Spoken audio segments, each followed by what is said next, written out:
without your help, without the help of the grassroots, that would have been an impossible task. You know, Ted was running against the most powerful man in the state of Texas, with $250 million in the bank and $35 million of vicious attack ads. But we, the people, overcame that. And so it is a real testimony, a testament to the grassroots, what we, the people, can accomplish. And so I thank you. Well, it is so great to be here in Austin again. When I came from Cuba 55 years ago, I came straight to Texas. I landed in Key West, but within 2 days I was in Texas. And I'll tell you what, I am so proud to be an American, I am so proud to be a Texan. This is the greatest country on the face of the earth, and Texas is the greatest state within the greatest country on the face of the earth. Amen. So, I'm just excited to be here. Excited for just what God had in store for me. You know, as some of you may know, I was born in Cuba. And as I was growing up, Cuba was ruled by a very vicious dictator. So I found myself at 14 years of age involved in a revolution. Revolution really got started in the high schools and the universities. I was involved in revolution until I was captured, was in prison, was severely tortured. But by the grace of God, I was able to leave Cuba. And I remember during those years that a young charismatic leader had risen in Cuba, talking about hope and change.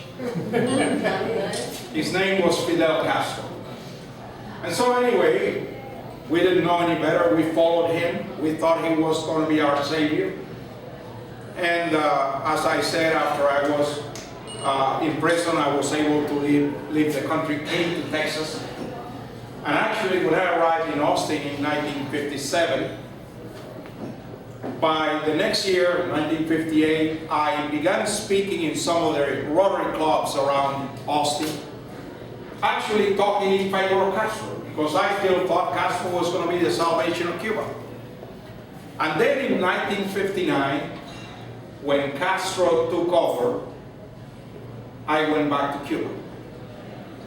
And that same man that had been talking before about hope and change now was talking about how the rich were evil, how they oppressed the poor, and about the need to redistribute the wealth. And of course, I came back, dissolution. Communism was already showing its ugly head. Castro declared himself to be a Marxist-Leninist, began persecuting anybody who disagreed with him. As a matter of fact, probably if you go across the river here in Austin, you will find perhaps a few too many kids wearing Che Guevara's shirts. Yeah. Che Guevara personally killed over 1,000 people in the firing squads in Cuba. He took great pride and a morbid satisfaction of being one of the ones who would pull the trigger to kill people in front of the firing squad. And he boasted that he personally had killed over 1,000 people in the firing squads. And yet we got all these hippies going around with Che Guevara t-shirts, as if he was some kind of a hero. No, he was just a murdering thug. But, you know, so I came here, went to the University of Texas, worked full-time, went to school full-time. And started a small business in the oil and gas industry shortly after that.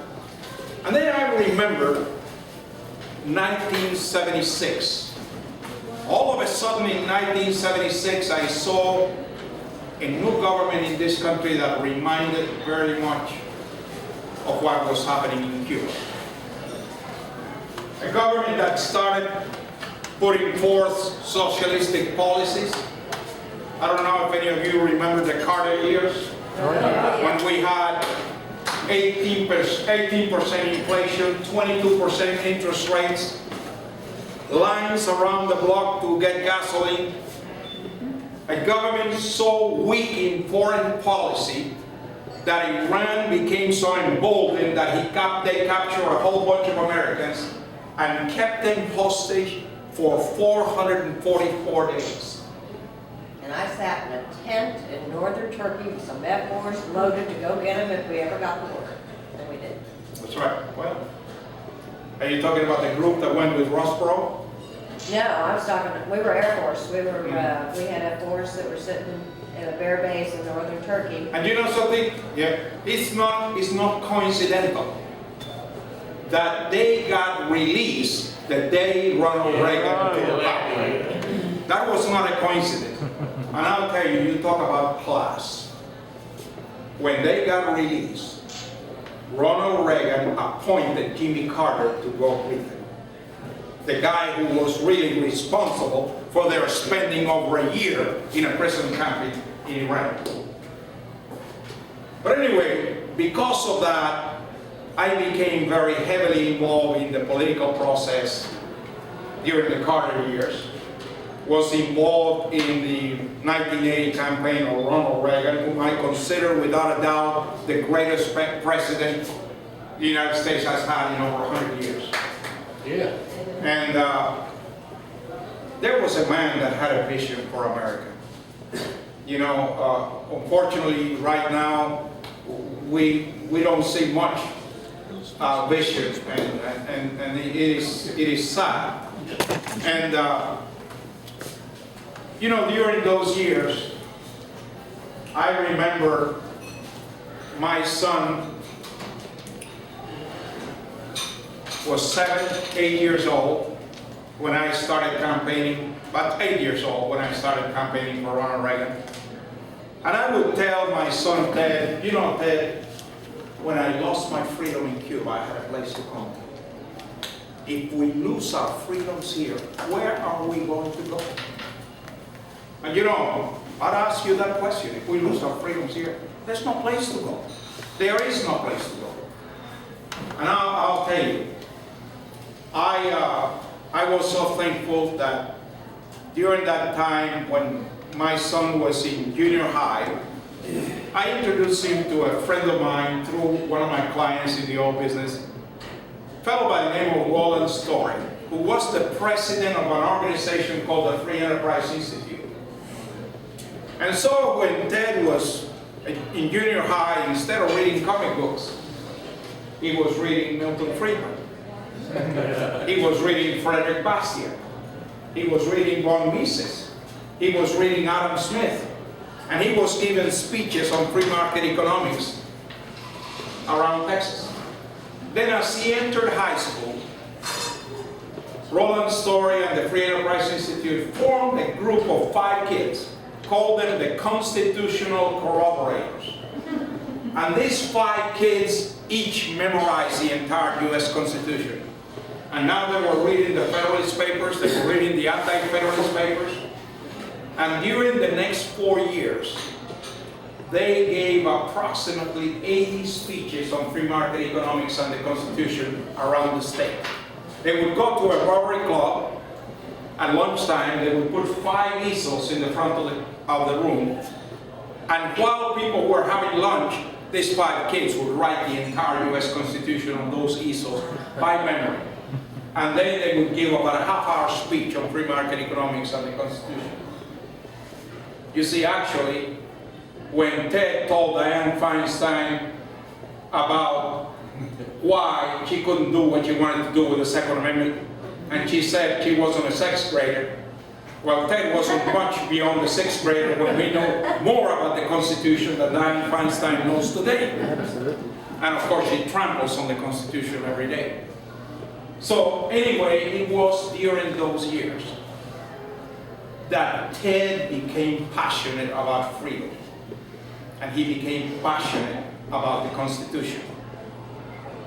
And he knew without a shadow of a doubt in those years in high school that his life would be devoted to defend freedom, to defend the Constitution, to serve this country. So this is not something that started 2 years ago with the thought about running for U.S. Senate. It has been something that has been a burning fire in his heart ever since he was a teenager. And I'm really thankful that everything worked to take him to where he is today, to where he can be a voice. I remember right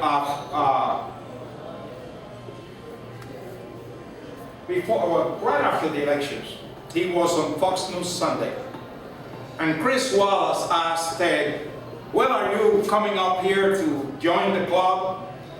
And Ted said, no, I'm coming to kick down the doors of the club, tear down the curtains, and auction the silverware. And I'll tell you, today, he is being attacked from the left and from the right because he won't join the club. He's challenging the club no matter where they're sitting. As a result, one of those establishment rhinos called him a wacko bird a little over a month ago. And I'll tell you, I was at a meeting like this.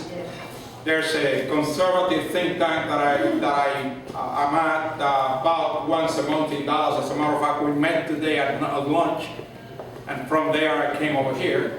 And last month, it was right after CPAC, when Ted was a keynote speaker at CPAC, and he said, well, you know, I have been called a wacko bird, and if defending freedom and defending the Constitution makes you a wacko bird, I'm a very proud wacko bird. So, in this table, maybe about 2 dozen of us meet, and normally we go around the table and everybody introduces themselves because they're always guests. And last month, I happened to be the first person who introduced himself, and I said, well, I'm Rafael Cruz, father of a wacko bird and a wacko bird myself. Well, everybody applauded, and after that, everybody else that introduced themselves said, I'm so-and-so, and I'm also a wacko bird. And so, Ted's getting a lot of mileage out of this wacko bird thing. As a matter of fact, there's some little cards now that are called the Wacko Bird Club, and they have a picture of Ted, a picture of Rand Paul, and a picture of Mike Lee. And as a matter of fact, now there's another club called the Boat Rockers Club, and it's those three plus Sarah Palin, and they call it now the Boat Rockers Club. Interesting. Why is Rand Paul not in there? Or did you say him and I didn't hear it? Oh, did you? Okay. No, not Ron Paul, Rand Paul. Okay, so Rand, Ted, and Mike Lee. This is from Utah. Because they're really the three that are standing the strongest for the Constitution and trying to defend the Constitution. I mean, you got to realize that if the government was being operated according to the Constitution, we wouldn't have any of the problems we have today. Any of you familiar with the Article 1, Section 8 of the Constitution? One person. Well, you all have homework. 2 people. That's called the enumerated powers of Congress. You know, there are 18 powers enumerated in Article 1, Section 8. If it ain't there, federal government's got no business being involved there. Now, a lot of things that you don't find there. You don't find education there. You don't find commerce there. You don't find energy there. All of those departments are unconstitutional. There are a lot of things that the federal government is doing that they have no business doing. And to support that even more, we have the 9th and 10th Amendment. That tells you anything that is not there, that power is reserved to we the people at the state and the local level. But we know very well that the government doesn't pay attention to the Constitution. We have a president today that could care less what the Constitution does. As a matter of fact, I remember a year and a half ago at the State of the Union address when he said some words that make me almost fall off my couch when he said it. Congress does not act. I would. And the last State of the Union, he repeated the very same statement. And he is operating by decree, by executive order, not different than that bearded guy back south in Cuba. Same thing. It's really a dictatorial form of government. He could care less. As a matter of fact, I'll tell you something. I was at a meeting last week in Dallas where Congressman Kenny Marchant was there, and he said that Obama had met with the Republicans in Congress, and Obama came very arrogantly and said, and they expected that he was going to come to try to sweeten them and, you know, kind of say, look, let's work together. He said, Obama got there and he said, look, I'm not going to reduce spending. I'm not interested in reducing spending. I'm going to increase taxes. That's the way it is, and it is my way or the highway. So forget about all this rhetoric about he wants to reach across the aisle. He doesn't want to reach across anything. He thinks he is a king, and that's a kind word to say to him. And therefore, he's going to operate according to those executive orders. And we are seeing it one after the other, after the other, after the other, on everything he's doing. Now, the challenge is that, you know, my son was asked by someone not too long ago, what was your biggest surprise when you got to Washington? You know what he said? The defeatist attitude of the conservatives. They all feel that they're whipped. As a matter of fact, when Ted submitted his first bill, a bill to totally get rid of Obamacare, he got a lot of flack, first of all, from all these rhinos that didn't want him to do that. And basically their excuse was, why do it? You're going to lose anyway. Why do it?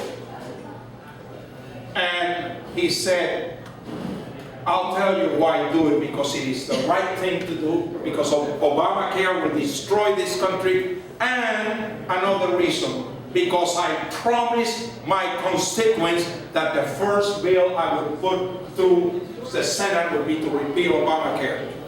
You know what the answer was to that? Oh, but that was just a campaign promise. I guess you're not supposed to do what you said you were going to do. But you know, really, we need to really pay close attention to that same feeling that those rhinos have is not the feelings we have. And we just throw up our arms and say, well, there's nothing we can do. There's a lot we can do. As a matter of fact, if any of you heard Ted's speech at CPAC, he made a statement that to me was the most important part of his whole speech. And he said, for the last 3 weeks, we have been winning, even with the minority.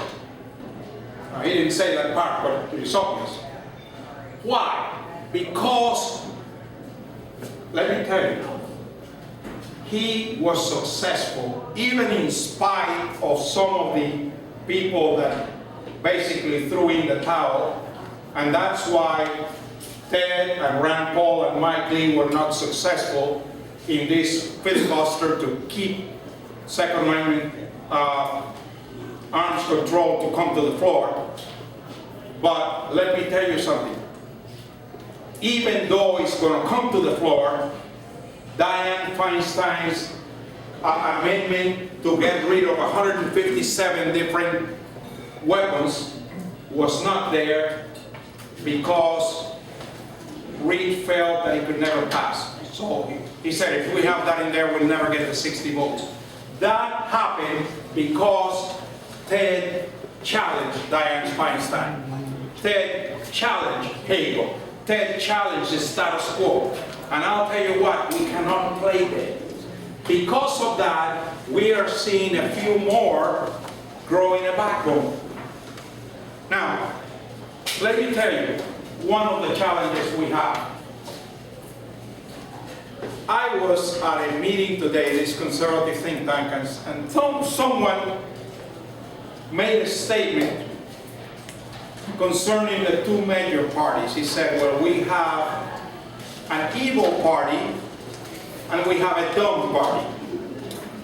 Now, and the way my son puts it is this: if Democrats lie, they win. If Republicans tell the truth, they win. But the challenge is this, you know, Margaret Thatcher, probably she, together with Ronald Reagan, were the ones that, together as a force, were able to take down the Soviet Union, without firing a shot, by the way. Margaret Thatcher once said, before you win the vote, you must win the argument. Unfortunately, if you look at the presidential candidates that the Republican Party has had in the last two elections, they never made the argument, let alone win the argument. They didn't even make the argument. And unfortunately, what happens is they try to keep bringing up establishment candidates. And let me tell you something. I think the greatest thing that happened in this country happened 4 years ago with the creation of the Tea Party. And the Tea Party is probably the biggest force in waking up the people who have never been involved in politics. And so we cannot give up. We need to raise up, we the people, and speak as a voice and say, hell no, I'm not going to take it anymore. And if we do that, we unify. You know, we have an unprecedented opportunity before us. 2014, there are 33 Senate seats coming up for re-election. 23 of those are Democrats. 23. About 8 or 9 of them in either purple or deep red states. We have a great, great opportunity to retake the Senate. We must retake the Senate. Because remember, look at the Supreme Court. Look at the age of the people in the Supreme Court. And I'll tell you what, all we need is to lose one Supreme Court justice, and we'll go back 100 years. And I'll tell you what, I sure don't want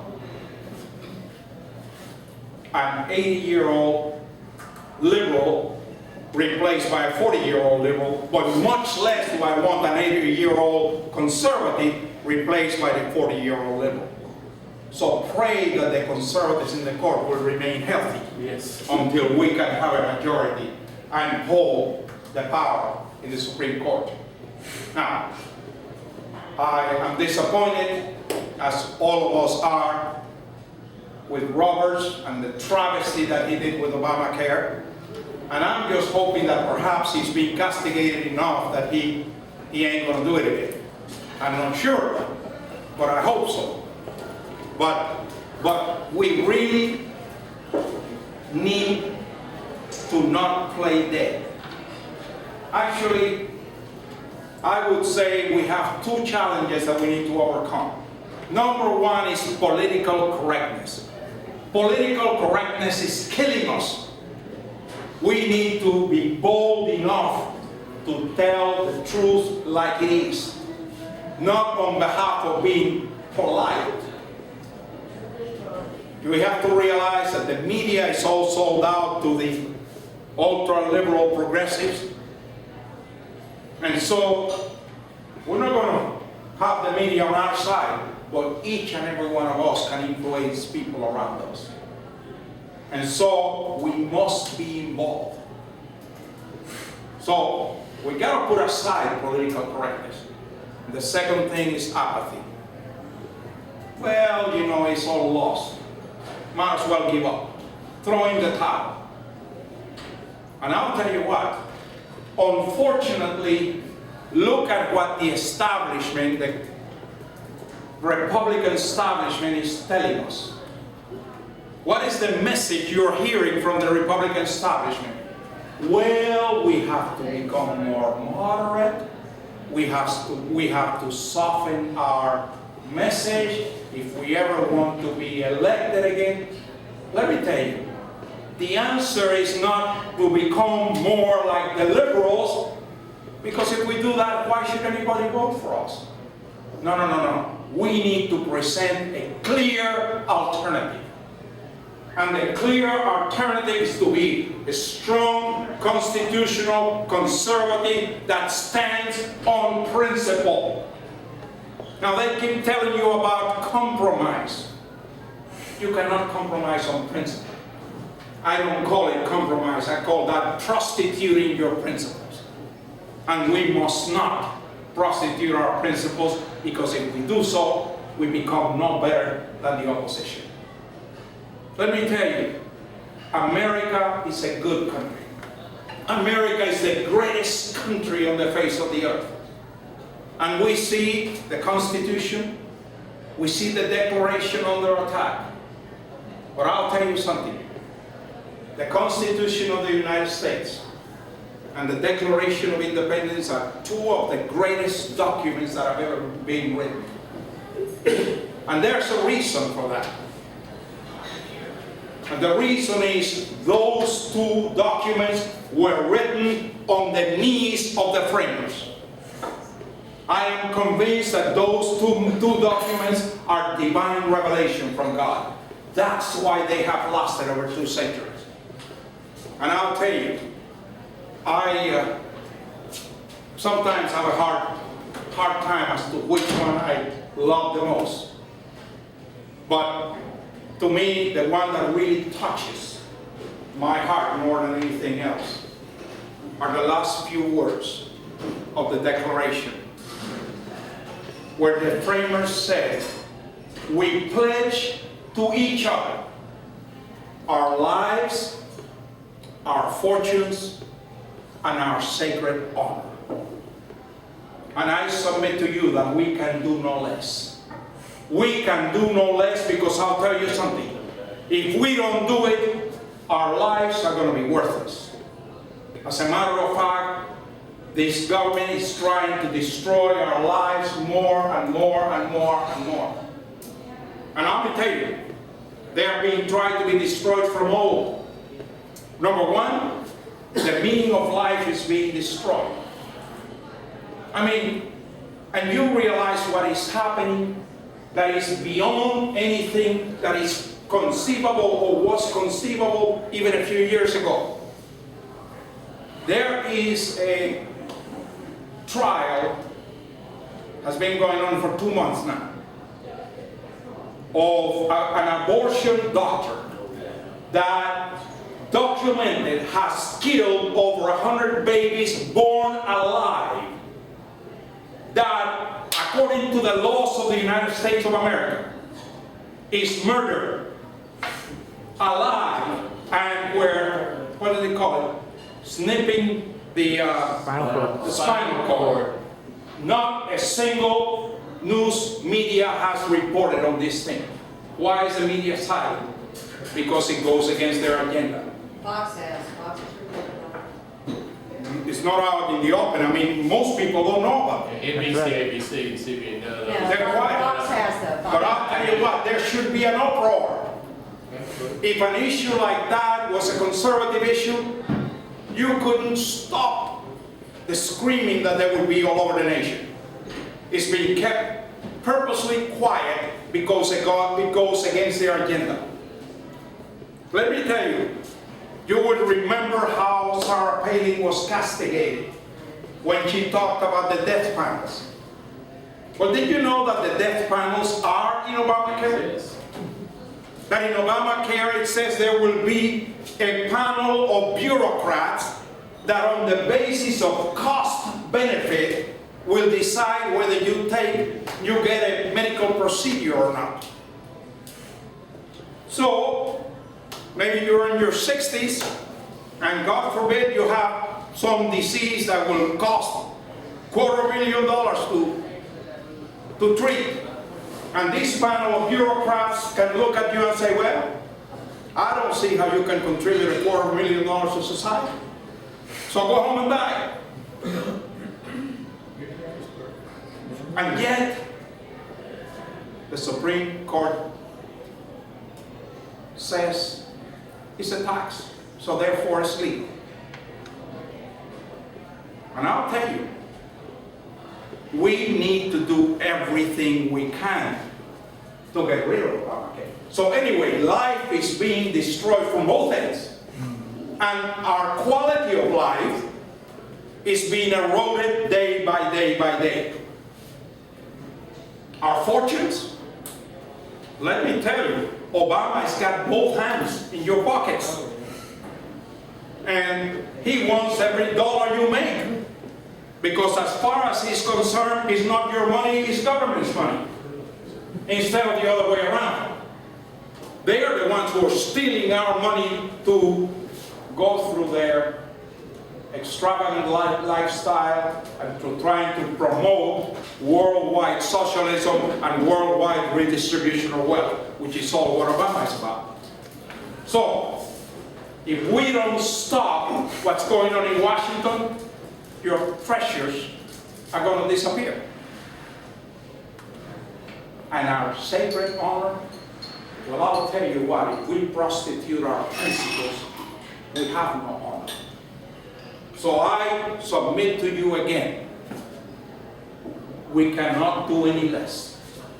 We must be willing to pledge our lives, our fortunes, and our sacred honor to restore that shining city on a hill. Because America is worth it. America is the last bastion of freedom in the world. And if we lose America, we lose the world. Now, earlier,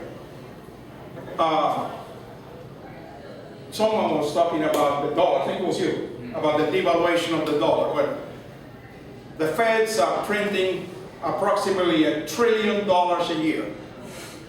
I worked it out on a calculator that equates to about $114 million an hour that the Fed is printing. And with all these things that is being printed, your dollar is worth less and less and less and less every day. As a matter of fact, I think it was you too that was talking about or was it you, about the tollways.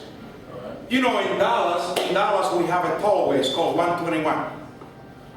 Do you know that 121, the contract for managing 121 was given to a company in Spain on a 99-year contract? You know what the estimated revenue of that company in Spain is over the next 99 years? Over $1 trillion. Now, why should we be sending $1 trillion to Spain to manage what's happening in that tollway? As a matter of fact, why are we continuing to pay for a tollway after the road is paid for? I remember when I moved to Dallas in the early 60s. There was a tollway between Dallas and Fort Worth, Highway 30. The minute that road was paid for, the toll booths were taken out. But you know what? Now, anything the government takes, they ain't going to give it back again. So that's why they don't want to reduce taxes, because they want to increase spending, and they need more and more and more. So, I mean, it's got to come to the point where we draw a line in the sand and we say, we're not going to take it anymore. So I encourage you, don't give up. The book of Proverbs, chapter 29, verse 2 says, when the righteous are in authority, the people rejoice. When the wicked rule, people mourn. And you know there has been a lot of mourning in America over the last couple of years, over the last 4 years. But I want to leave you with another verse of scripture that is a great source of comfort to me. And that's Psalms 30, verse 5.